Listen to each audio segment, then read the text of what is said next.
Okay.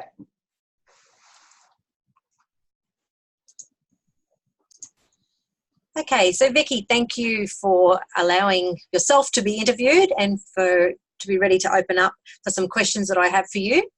So first of all, I would love for you to share a dining experience from the past that you have really fond memories of. Now, it could be any time. It could be when you were a child. It could be as you've grown up. But think back on an experience that as soon as you think of it, it just brings joy to your mind. Okay, it was the first night in South Africa recently at the place we were staying. It was just, the vibe was great. The place was awesome. Just a really good feeling, and yeah, it was great. So explain more about that actual experience. If you can sort of put into words what you felt. Okay, it was our first night in, as I said, in South Africa. We were staying at this place, and we were staying in a permanent tent, you know, so we were almost glamping it. And they had a gorgeous restaurant on site that was very rustic, very African in decor and feeling. There were only 2 other couples there, so it was more of an intimate dining experience. It was typical South African food, and the staff were just there, friendly but unobtrusive. Yeah, my words are escaping me. And it was just a really nice sort of being out of Australia, just a different culture, looking at my husband who had never experienced African culture before and just watching him glow as he just loved it. Yeah. They really got into the whole feeling, which was great. So there was a real ambience in that environment? Yes, it was. It was very African decor. You were almost like you were sitting in one of those rondavels, which is a typical African hut. Low lighting, thatched roof, even though it was actually inside a building that got the whole vibe happening. Right. Beautiful African paintings on the wall, and very silent. You know, like you see in the old movies where they're wearing the long white gowns and they just come in very quietly, put your plate down and just disappear off. It was that kind of experience. Wow. That once before, and that was in the Serengeti. Wow. Amazing experience. Sounds beautiful. And what is it that really just resonated with you with that experience? Is it memories? Is it just something? Well, it did. It brought back memories of, as I said, when I was in the Serengeti, which was the last time I experienced that kind of silent, beautiful service, just extraordinary. It's something I've never experienced in Australia, and it brought back memories of my own childhood there. Oh, wow. Which is how meals got served in the family home, because that's the way it was. I mean, we're talking apartheid was in full swing at that stage, but different kind of thing. So it just brought back childhood memories. It brought back the elegance of a bygone era.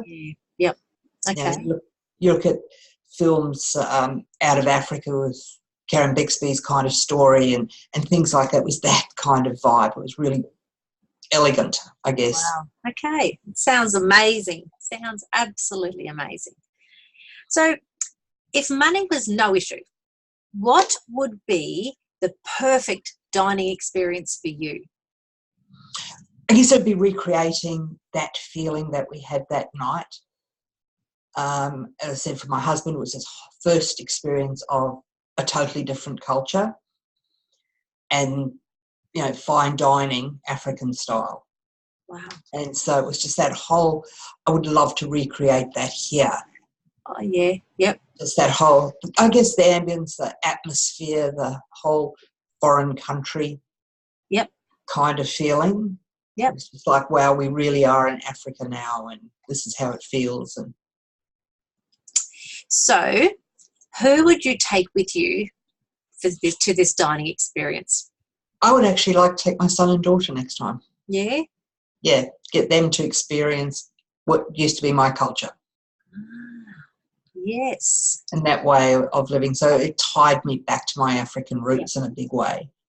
And, as much as I loved having my husband there this time, I'd love to share the experience with my kids. Yeah, yeah. Yeah. Yeah. And I think you may have answered my next question, because I was actually going to ask you what would make this experience so special for you.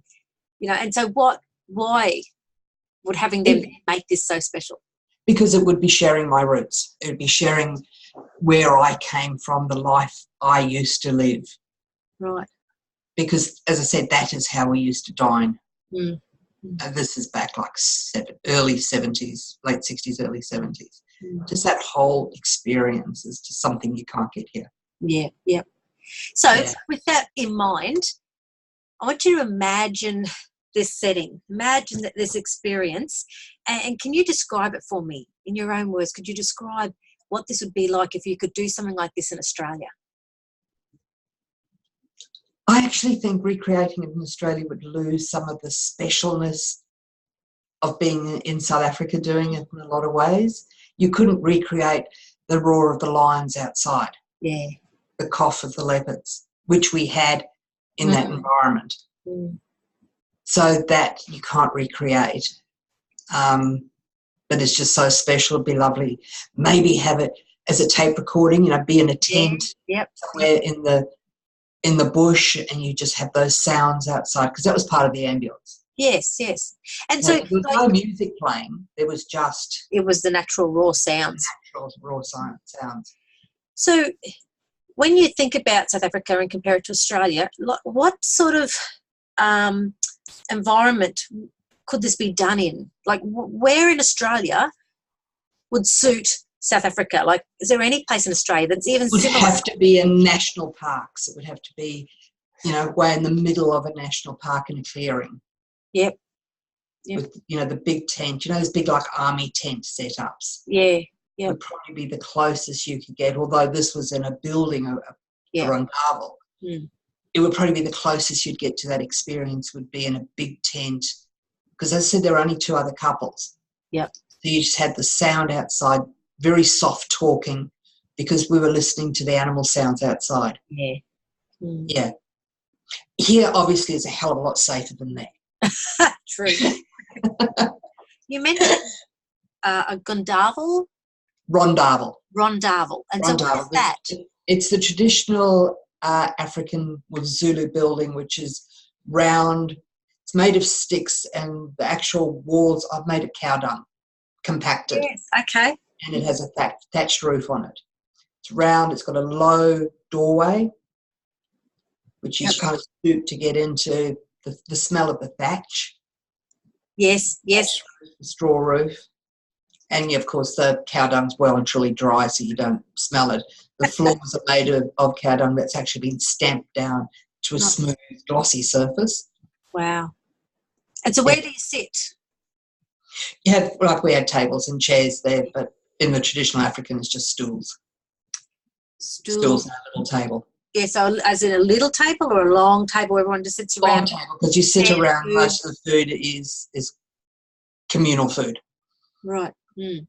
So the big bowls are in the table. In this case, we were given plates. It was, more Eurocentric in terms of the meal. So what type of foods are we talking about? What are some of these, traditional South African foods? We had springbok loin, which was char grilled. Right. Which is beautiful. We had samp, which is a white maize that's dried, cooked for a long time with beans, and has star anise, cinnamon, cloves, curry leaves. I actually had that as part of a meal last night. We did that and sasatis for a dinner party last night at home. Yeah, so that's kind of a typical African meal, would be like the springbok loin, the samp.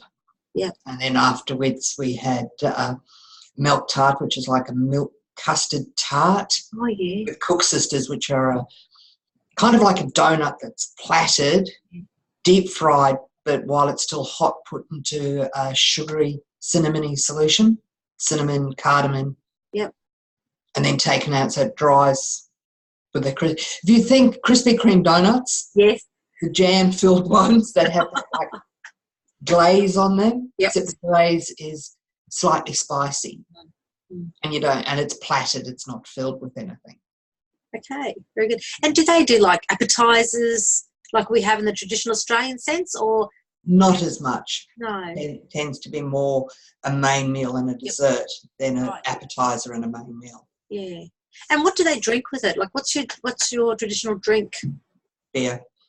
Beer. Is there a South African beer in particular? Or? Yes, my husband developed an absolute love for Castle Lager. Okay. We've been to the South African shop here and got him a 6-pack.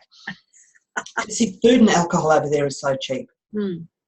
We were having 2-course meals. He was having 3 or 4 beers. I was having a couple of cocktails, and the most we paid for a meal was $50. Wow. That was for both of us. Yeah. It So sounds amazing. It is very big. And they don't sell stubby. We tried to buy stubby coolers. I wanted one actually from the place we were staying at. They don't sell them. They said, we're South African. It doesn't last long enough to get hot. You drink it quickly. That is so good. The last place we stayed even gave Tony one of the beer mugs. Yeah. But they serve it in. Yeah. Wow, that's amazing.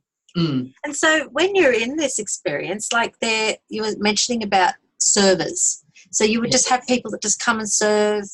Yep. They must be different to the waitresses and waiters that we have here in Australia in the way that they do it. What is so different? Yes, I mean, we went just to go through the whole experience. We arrived, we ducked our head and went into this room, got our table, and a waitress came over and took our order because there was a la carte, took our order, and then she disappeared off. And then a little bit later, the alcohol arrived, beer for Tony and a cocktail for me. And then there was this very tall, elegant man in the white gown, and he had a hot towel, and he sort of wiped our hands first, and it wasn't us wiping our hands with it. It was him wiping our hands with it for us. And then our meal, another one brought the meal in and just placed it in front of us. It was silver service, the full linen tablecloth, linen and lap napkin, which was draped over my lap, the whole bit. And, they just came and put the plate down and then just, without saying a word, just disappeared off. Yeah. And came back, took the plate, brought the dessert through about sort of half an hour after we'd had the main course because we were just sitting chatting. Yeah. Coffee was percolated coffee, obviously from a silver big coffee pot. Oh, really? Okay. Yeah. And they added the milk, you didn't have to do anything except eat and drink. Wow. Yeah. That sounds amazing. It was just sounds amazing. Amazing experience. And very different to anything you'd really get here. Yeah. And that was part of the charm, I think. Yeah. Because to recreate it would be very difficult. And I said, have to be in the middle of the forestry, probably a tent, and then somebody playing sound effects outside. Yeah. Yeah. Well, you've given us a lot to think about, so we can take what you've said now away from this and now go away and actually create this perfect dining experience for you. So you can wait and see what we come up with. Okay, awesome. Thank you, Vicky. Thank you.